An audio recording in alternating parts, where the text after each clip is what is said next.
சொல்றதுக்கு இல்ல, உன்னை பத்தி போலீஸ்ல கம்ப்ளைண்ட் பண்றதுக்கு. என்னது போலீஸ்ல கம்ப்ளைண்டா? ஒழுங்கா ரோட்ல போயிட்டு இருந்தேன், என்ன சேஸ் பண்ணி ஆக்சிடென்ட் பண்ணதுக்கு. அப்புறம் ஹஸ்பண்ட் கையெழுத்து போட்டு டாக்டர் கிட்ட மிஸ்யூஸ் பண்ணதுக்கு. என்ன ஹாஸ்பிடல் பில் 18,000 ரூபாய் ஆயிருக்கு. நீ 3,000 தான் கட்டிருக்க. பேலன்ஸ் யார் உங்க அப்பனா வந்து கட்டுவான்? மரியாதையா 15,000 ரூபாய் எடுத்துட்டு வா, இல்ல போலீஸ்க்கு போயிடுவேன். ஏய், எங்க அப்பா இதுக்கு கட்டணும்? உங்க அப்பா சொட்டத்தலையன் ஸ்டேடியம் இருக்கான் பாரு, அவனை கட்ட சொல்லு. டேய், மரியாதையா பேசுடா. ஏய், உனக்கு என்னடி மரியாதை? ரோட்லயே உன்னை விட்டுட்டு வந்திருந்தனா இந்நேரத்துக்கு சங்கு ஊதிர்ப்பானுங்க. Look, this is too much. ஏய், என்னடி டூ மச்? காப்பாத்தினா போலீஸ் 15,000மா? உன் குடும்ப தொழில் என்ன கொள்ளையடிக்கிறதா? உங்க அப்பா என்ன வழிப்பறி பண்ண சொன்னானா? டேய், என் குடும்பத்தை பத்தியோ என் அப்பாவை பத்தியோ ஏதாவது பேசுன?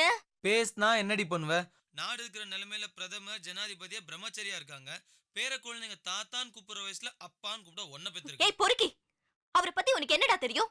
அதான் உன்னை பார்த்தாலே தெரியுது. முண்டோ, அவர் ஒரு ரிட்டையர்ட் டீச்சர்டா. சுத்தம். உலகத்துல அதிக ஓபி அடிக்கிற வேலை அதான். நீ படிச்சிருந்தா தானே உனக்கு தெரியும். உங்க அப்பா மாதிரி ஆள் வாத்தியாரா வந்தா எங்க படிக்கிறது? உன்னையே இப்படி வளர்த்திருக்கான், பசங்களுக்கு என்ன பாடம் நடத்திருக்க போறான்? மறைக்காம உண்மையை சொல்லு. உங்க அப்பா கிட்ட படிச்சவன் எவனுமே உருப்பிட்டு இருக்க மாட்டானே. திருச்சியில எல்லாம் ரவுடியா தானே சுத்திட்டு இருக்கணும். ஏய், அவன் டியூஷன் வச்சு கொள்ளையடிப்பான், நீ 2 வீலர்ல வந்து கொள்ளையடிக்கிறியா? See, you're crossing your limit.